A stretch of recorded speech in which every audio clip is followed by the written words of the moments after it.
Gente, então vamos lá. Nós estamos hoje, dia 26 de setembro, na 26ª semana do tempo comum. E eu vou ser sincero, tem muita gente, sobretudo quando você faz uma análise bem coerente, você vê muita gente usando a Bíblia, né, para falar de muita prosperidade, muita bonança, muita riqueza financeira. Claro que Deus é um Deus que nos abençoa e que quer que nós progridamos em várias áreas da vida, né? Tanto que Jesus disse, eu vim para que tenham vida e vida em abundância, né? Vida que progride, que cresce. Mas é interessante que você vê muita gente falando do Deus de promessa, do Deus de bênção, do Deus de milagre, mas quase ninguém pregando sobre Jó. A leitura de hoje fala da história de Jó, né? Você já viu? Muitos pastores poderosos aí falando de Jó, é difícil, você não vê, né? Por quê? Porque Jó, eu gosto demais desse livro, e eu gosto demais de perceber que a Bíblia é um livro sensato, né? A Bíblia apresenta todos os dramas humanos. Na Bíblia você vê, nos Salmos, por exemplo, você vê pessoas que estavam enfrentando depressão, né? Tem salmos assim que você lê que dá vontade de chorar, né? Com dó do cara que estava rezando, né? Minha alma está no abismo, né? Todos me abandonaram, os parentes e amigos me deixaram. Por quê? Porque a Bíblia ela não esconde os problemas humanos.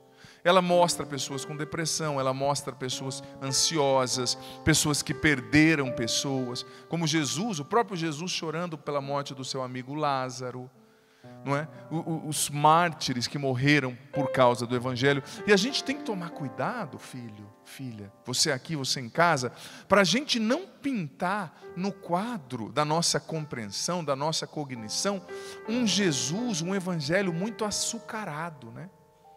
Hoje em dia as pessoas falam assim, Deus é só amor, é só paz, é tudo bonitinho, né?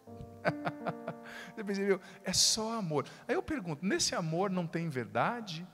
Não tem princípio? Não tem justiça? Porque muitas pessoas usam a desculpa de que Deus é amor para fazer o que quer, para transgredir a lei de Deus, para desobedecer a palavra. É claro que Deus é amor, né, gente? O padre está brincando, né? Tem um padre que imita uma outra pessoa que fala assim, né? Um personagem aí da TV, que fica falando, é tão bonitinho, tudo tão lindinho. Só que, olha, eu digo para você, a vida não é bonitinha e lindinha. A vida é a vida. E existem momentos difíceis. Se a gente forma as pessoas para serem sempre do bonitinho, lindinho, Deus é amor, mas também no amor existe a justiça, no amor existe a verdade. Em nome da compreensão de que Deus é amor, eu não posso desobedecer a lei de Deus, porque tudo bem, tem gente que quer que obrigue que os padres falem, quer obrigar que os padres falem que tudo está certo e que Deus é amor. Só que quando você morrer, você vai ver que não é assim. Porque Deus já se fez carne em Jesus para mostrar como que é a verdade, o que é a verdade e como que deve ser a nossa vida aqui e como que será a nossa vida após a morte. Cabe a nós aceitarmos ou não, crermos ou não. Então, como eu disse, às vezes a gente vai pregando um evangelho muito açucarado, um Jesus muito amor, muito legalzinho, né? Como eles dizem nos Estados Unidos, um buddy Christ, o Cristo que é sempre o camarada, né? Mas veja só o que a leitura está dizendo hoje. Jó, que foi peneirado por Satanás. Jó tinha uma vida muito estável. Quem aqui já ouviu a história de Jó? Levanta a mão para ver se eu estou chovendo no molhado ou não. Que bom, algumas pessoas, mas várias ainda não ouviram, não é? Tem algumas crianças também mais jovens que eu percebi que não ouviram. Não tem problema, o padre fala um pouquinho. Jó é um personagem bíblico. Esse livro dele é um livro antigo, de aproximadamente 650 anos antes de Cristo, e foi feito no estilo de uma novela antiga hebraica, né? Era um estilo literário. E Jó era um homem que tinha uma vida muito estável, ele tinha muitos filhos, ele tinha abundância de bens, de camelos, de rebanhos, tudo que alguém poderia ter naquela época. E para o judeu, ter muitos filhos era um sinal de muita bênção de Deus, né? Alguns tinham 10, outros tinham 8. Então, de repente, em um dia, gente, Jó enfrentou uma grande provação. Ele perdeu seus bens, os seus filhos morreram, vieram os caldeus, né, que era o povo da Mesopotâmia, onde hoje é o Iraque, que era uma nação muito forte, né, que depois teve como rei o Nabucodonosor, né, um rei que a Bíblia cita muito. Roubou, esse povo caldeu roubou seus camelos.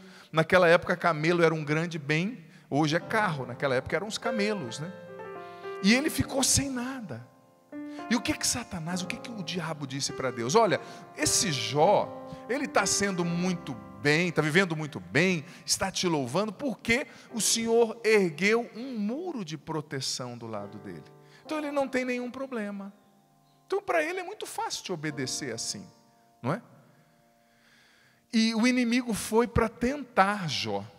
É claro, existem expressões metafóricas ali, nos livros do Antigo Testamento, a gente não leva tudo ao pé da letra, né? Existem umas expressões que são metáforas, são construções literárias, mas o sentido é esse mesmo. Que o justo também enfrenta provações. Jó perdeu tudo. E todo mundo achava que ele ia amaldiçoar a Deus e morrer. Porque na época, na compreensão da época, quando você amaldiçoava a Deus, você morria, né? Automaticamente. E o que Jó fez? No auge do seu sofrimento, no auge da sua dor, Jó disse: nu eu saí do ventre da minha mãe, e nu eu vou voltar para lá. Se Deus deu, Deus tirou. Louvado seja o nome do Senhor. Olha que fé madura, gente. Olha que fé forte. E eu digo para você, por que a gente não pode ficar com esse discurso desse Jesusinho bonitinho, amorosinho, né? Deus nunca vai te deixar sofrer. Porque a vida não é assim. E se nós infantilizamos as pessoas com um discurso assim, quando a pessoa estiver passando uma crise ou quando alguém ficar doente na família dela, ela abandona a igreja, se revolta contra Deus e vira ateia ou ateu ou à toa. Por quê? Porque a gente vende a ideia de um Deus que vai tirar você da vida, que não vai ter problema nenhum. Gente, problema todo mundo tem.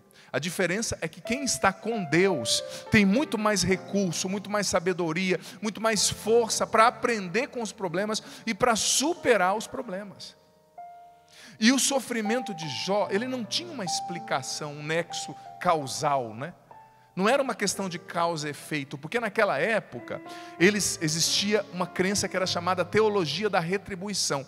Eles achavam, até na época de Jesus, que quando alguém ficava doente, presta atenção, era porque essa pessoa tinha pecado, ou alguém na sua família tinha cometido um grande pecado, e Deus estava castigando essa pessoa por causa do pecado dela ou de outra pessoa. Mas esse livro de Jó vem desmentir essa teoria. Existem sofrimentos que independem da gente.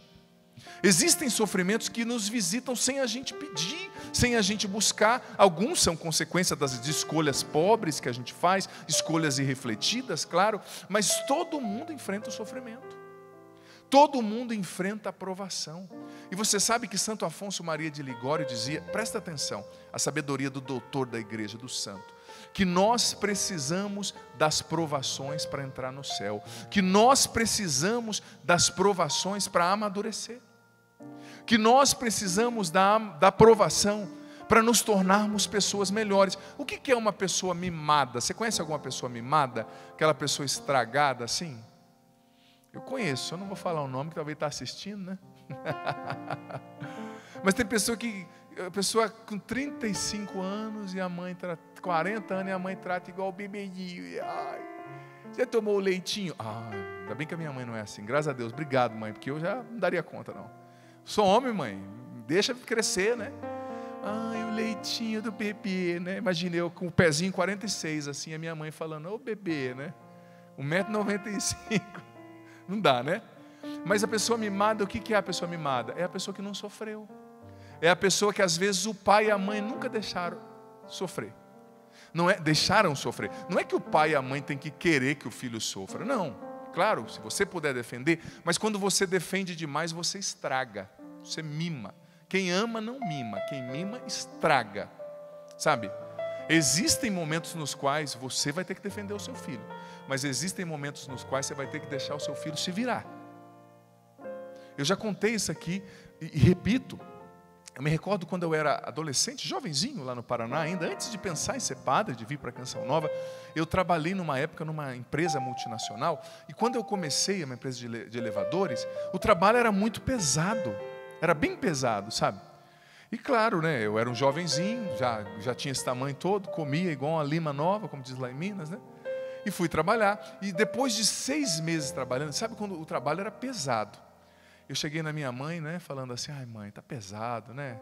Acho que não vai dar certo isso aí, não é para mim, tem que acordar muito cedo. E minha mãe falou, e eu crente que a minha mãe ia falar, não, você tá certo, bebê, né? Vem cá que a mamãe vai fazer o leitinho para você. Sabe o que ela falou? Não, você vai continuar. Você vai continuar. Depois desse momento difícil, você vai conseguir uma posição melhor na empresa. É uma empresa grande, é uma multinacional. Continua. Eu tenho certeza que doeu mais na minha mãe falar isso do que em mim. Tenho certeza que não era isso que ela queria falar. Porque não é o instinto materno. Esse não é o instinto materno. Mas ela teve na sua simplicidade a percepção de que se eu aliviar para o meu filho agora, eu vou formar um banana, como um monte que tem aí nas casas por aí. O que tem de mulher que diz para mim, padre, eu casei com um filho. O homem não troca a lâmpada. Né? Por que vocês estão rindo? Eu não entendi. Quantos filhos você tem? 3? Não, na verdade 4, padre. O marido também. Né? Uma mulher me falou na frente dele. Aí eu mudei de assunto. Falei, você viu o jogo do Corinthians ontem? Tal, né? Eu mudei de assunto. Né? Falei, não tem nada a ver com esse rolo. Mas às vezes casa com banana. E eu digo para você, mãe, com todo respeito, tá? Do jeito como você educa o seu filho, quem sou eu. Mas o jeito como uma mãe educa um filho. Eu escrevi isso até no meu livro, meu último livro, aliás, o penúltimo, que eu estou lançando um novo, meu 7º livro, que é Curar e Restaurar o Masculino. Eu escrevi sobre o impacto da educação da mãe, da figura feminina, na construção da personalidade do homem, do filho, do menino, do futuro esposo. Quantos esposos que são uns banana, me perdoem. Não aqui nessa igreja, claro. Eu digo assim, em outros lugares, né? Aqui os cabras, aqui, olha só, uns até estufaram o peito, assim, olhando para mim. Aqui tem coragem, padre. Eu falei, sei não, hein? Mas enfim, quantos homens banana que não tem por aí, porque a mãe não deixa crescer. Às vezes, tadinha, a mãe está carente, está vivendo um processo difícil com o marido. Mas ela tem que ter essa sabedoria para entender que o filho não tem culpa do processo dela com o marido, que o filho não é confidente dela, né? Vai buscar um padre, vai buscar um terapeuta. Às vezes a criança e a mãe jogando na cabeça do menino as coisas que... Ai, que eu estou sofrendo. Está sofrendo, mas tenha maturidade. Ele é uma criança. Você está formando um futuro esposo.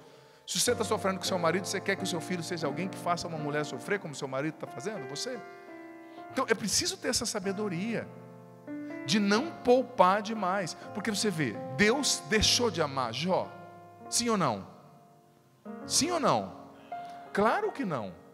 Deus deixou de amar Jesus na cruz? Tem um filme tão bonito que eu achei que foi o que melhor descreveu o papel do pai, o lugar do pai, de Deus Pai na crucifixão. Nesse filme, uma pessoa que teve a oportunidade de se encontrar com Deus, que estava muito revoltada, essa pessoa, porque tinha perdido um filho de maneira trágica, né? Disse para Deus, quando encontrou Deus, você me abandonou e abandonou meu filho, igual você abandonou o seu na cruz. Aí Deus mostrou o pulso para essa pessoa, né? E no pulso de Deus Pai, que não era Jesus, claro, tinha também a marca dos pregos. E o pai disse, eu não abandonei, eu estava lá com ele. Olha aqui nas minhas mãos o meu pulso, a marca do prego. Olha aqui no meu lado a marca da lança. Deus mostrou para dizer que Deus não abandona. Mas Deus não vai nos poupar de certas coisas. Por quê? Porque Ele não quer nos dar um prazer momentâneo, Ele quer nos dar o céu. E para ir para o céu, está escrito no livro dos Atos dos Apóstolos, nós precisaremos enfrentar alguns sofrimentos. Eu digo para você, nem todo sofrimento vem para te destruir, pelo contrário, vem para te ensinar. Você conhece um professor melhor que o sofrimento? Sinceramente, eu não conheço. Se você souber aprender com o sofrimento, ele vai ser o seu melhor pedagogo. Se você enfrenta o sofrimento, óbvio, com fé, com sabedoria, ele vai ser o seu melhor professor. aquele sofrimento da alma. São João da Cruz falava, gente, é tão interessante, eu estou lendo o livro de São João da Cruz, ele falando da noite escura da alma, né? Da noite escura dos sentidos, das purificações ativas e passivas. Ou seja, para nós vermos a Deus, nós precisamos nos purificar, dizia São João da Cruz, para nós chegarmos à dimensão da via unitiva, né? Termos a nossa alma totalmente unida a Deus aqui e podermos entrar no céu. Nós temos que nos purificar das maldades, dos pecados enraizados em nós, dos vícios capitais. E dizia São João que as purificações ativas, elas são importantes. O que é uma purificação ativa? É um jejum que você faz, é uma penitência, é rezar o rosário de madrugada, é buscar confissão, é buscar indulgência. Ela é importante. Mas, dizia São João, existem áreas da alma da gente nas quais o pecado, as más tendências, os vícios estão tão enraizados. Os pecados capitais, o orgulho, a avareza, a preguiça, a sensualidade, que é preciso que nós sejamos submetidos, presta atenção, a uma purificação passiva, não ativa. Não somos nós que buscamos, mas é Deus que permite.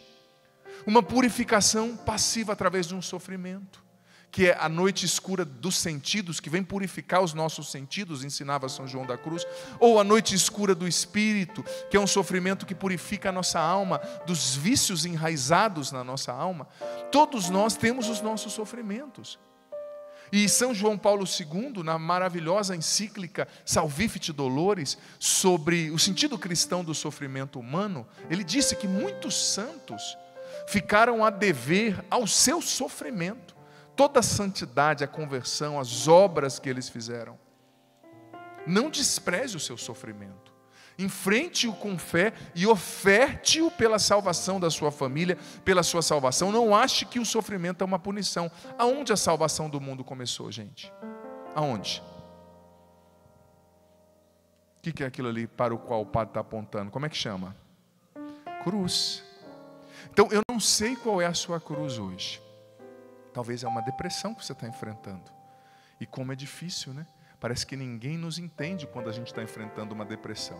É uma desmotivação diante da vida, um desânimo. Talvez é a ansiedade, o transtorno de ansiedade, o pânico. Talvez é que eu estou vendo aqui uns jovenzinhos tão bonitos, adolescentes, né? Quantos adolescentes sofrendo com depressão, com ansiedade?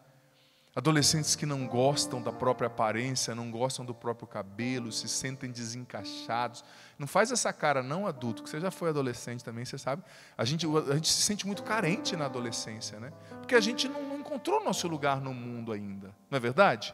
A gente hoje, eu já sou um padre, eu tenho 40 anos, você é casado, casada, talvez um avô, uma avó, um profissional bem-sucedido, ou uma mãe que já criou seus filhos, uma avó que já criou seus filhos, um avô. Mas eles não. Então às vezes eles ficam tão perdidos, muitos querem morrer, muitos tentam suicídio. É sofrimento, é a aprovação deles de se encontrarem na vida. E existe a aprovação, eu falei do adolescente que está se descobrindo, mas existe a aprovação do envelhecimento, né? É prazeroso você envelhecer? Não é prazeroso, é prazeroso para as suas concepções de vida, a sabedoria, as sínteses que você faz de tudo, mas o seu físico sente. Você não tem a energia que você tinha. A digestão, eu tenho um amigo que esse tempo atrás, ele foi em casa, né? Eu falei, você quer jantar? Ele falou, não, padre, velho não janta, digestão não acontece. Eu falei, que isso, rapaz? Ele falando, né? Só um lanchinho, senão eu não consigo dormir. Eu falei, é. Ele brincou, falou, não, padre, eu estou falando sério. Eu brinquei com o senhor, mas é sério. Depois de um tempo eu preciso comer menos, porque senão a digestão não acontece. Esse era o problema dele. Tem pessoas com envelhecimento, tem outros, né? Mas é uma provação. Você vê que a sua energia está diminuindo, né? Aí o pessoal, aí já vai o neto falando, põe o velho no sol, tira o velho do sol, dá o remédio do velho, né? É assim. Mas são as provações. A provação do envelhecer, a provação do adolescente, a provação do jovem. Eu fico sinceramente com dó, mas eu, se fosse pai, não mimaria, como eu falei da minha mãe, que falou para mim, continua lá na empresa, né? Concluindo aquela história, foi pesado trabalhar lá, mas eu digo para você, muito da têmpera que eu tenho hoje como padre, da força, do vigor, veio dessa época. Porque lá naquele serviço pesado, Deus estava me formando para ser padre. para ser o padre que eu preciso ser hoje. Então, se a minha mãe não tivesse tido a sabedoria de dizer, continua, talvez eu não tinha nem chegado a ser padre. Por quê? Porque para você chegar a ser padre, são quase 9, 10 anos de estudo, de provação, de espera, de luta. Um fracote ia conseguir, alguém que desiste, não é fracote, mas alguém que não tem o mínimo de perseverança, ia perseverar e chegar ao sacerdócio, talvez não chegaria. Então, minha mãe permitiu aquilo, como Deus muitas vezes permite certos sofrimentos na nossa vida. Não para nos punir, mas porque nos ama. Você pode pensar na sua aprovação. Eu falei do adolescente, estava falando dos jovens, né? Eu fico com dó às vezes dos jovens, porque o guri tem 18 anos, às vezes 19, às vezes 17, e ele é obrigado a fazer um curso, a fazer um vestibular que tem 30 vagas para 1000 candidatos, e aquele curso vai definir boa parte do seu futuro, né? É claro, você que é pai e mãe tem que cobrar mesmo, não deixa a molecada faceira não, né? Cobra, chega junto, mas ao mesmo tempo também entenda, não é fácil. O tanto de opção, ele pode fazer 500 faculdades diferentes, mas ele tem que escolher uma. E ele tem que entrar, não é? É uma pressão. Todos nós temos aprovação de Estado, né? Eu, como padre, tenho provações específicas do meu ministério. O Rubens e a Tânia têm provações do seu matrimônio, da sua família, né? Tem gente que acha, uma pessoa me falou, padre, eu acho que eu devia ter sido padre, um cara casado, né? Tanta coisa, barulho na minha cabeça, é filha, é esposa. Eu falei, você se engana, né? Perguntaram para mim se eu sofro de solidão, eu falei que eu sofro de multidão, né? Onde vai aquele barulho, aquela confusão, é gente, padre, uma benção. Eu falo, meu Deus, me deixa quieto, né? Mas é assim, cada um tem a sua provação de estado, né? Você no seu casamento vai ter provações. Quem não casou e está solteiro, tem provações. O jovem tem provações, o adulto tem provações, o idoso tem provações, o sacerdote tem provações. Mas nós precisamos enfrentar nossas provações com fé, com sabedoria, com oração e como Jó enfrentou as dele, com louvor. Jó entendeu o que estava acontecendo, gente? De primeira? Claro que não. Nossa Senhora entendeu o que estava acontecendo quando Jesus foi preso e crucificado? Claro que não. Frei Inácio Larrañaga, no seu livro O Silêncio de Maria, explica como o silêncio de Maria aos pés da cruz não foi um silêncio de omissão, mas foi um silêncio de alguém que não entende o que está acontecendo. Por que estão matando meu filho? O que ele fez de errado? Ele é santo, ele só fez o bem. Mas era o silêncio de alguém que simplesmente confia. Sem entender, se derrama e diz, Pai, eu não entendo por quê, mas se o Senhor permitiu, eu digo que eu confio, eu estou nas suas mãos. O Senhor é Deus. E daquilo que parecia a maior desgraça do mundo, desculpa a palavra, Deus fez surgir a salvação de todo o gênero humano, com Jesus morrendo na cruz e ressuscitando. Então, filho, filha, não desanime diante das suas provações, você aqui, você em casa. Não desanime, essa provação, como dizia Santo Afonso também, ela te purifica dos apegos às criaturas, né, dizia Santo Afonso. É a linguagem dele do século XVI, para dizer que nos purifica de tudo aquilo que nos prende à terra. E saiba que, como a minha mãe naquela vez, às vezes Deus vai permitir que você enfrente coisas que são difíceis. Perder alguém, estar em dívida, não conseguir realizar aquilo que a gente esperava, né? E eu digo para você, eu queria que as pessoas pudessem ser padre por uma semana, sabe? Eu falo assim, se antes de você casar, você pudesse ser padre por uma semana para ouvir os casais. Ia te ajudar tanto, né? Como eu costumo brincar, a gente que é padre, às vezes chega uma pessoa ali dos seus 40 anos chorando, porque o filho está dando problema, porque o marido dá problema, porque a família é pesada. Depois sai essa, vem outra de 40 anos chorando, porque não tem marido, porque não tem filho, porque não tem casa. Fala, uma chora porque tem, outra chora porque não tem, né? Quem está dentro quer entrar, quem está fora quer sair. Eu falei, Jesus, ajuda a gente, padre, para entender esse povo, né? Porque está difícil, não é? Mas todo mundo tem a sua aprovação. Você que tem filho, criança dá trabalho. Esse menino tem muita energia, louva a Deus. Se não tiver energia, tem algum problema, não é? Então, não desanime diante das suas provações. Primeira coisa, toda provação passa. Ela vai passar. Nós não vimos o desfecho hoje, na leitura de hoje da história de Jó, mas nós vamos ver ao longo dessas semanas na missa. E você vai ver que o desfecho da história de Jó foi fantástico. E ele teve 7 vezes mais do que ele tinha. A provação passa. Padre, mas está demorando. Confia. Vai passar em nome de Jesus. E você vai sair dessa provação mais forte do que antes. Você vai sair dessa provação mais amigo de Jesus. Você vai sair dessa provação mais parecido com a Virgem Maria e com Jesus Cristo. E quer saber de uma coisa? Você vai sair dessa provação até mais bonito. Porque quando você deixa Deus trabalhar na sua alma, Ele traz uma beleza que vem de dentro, que encanta as pessoas. Sabe? É uma beleza que é aquele brilho do Espírito Santo na alma.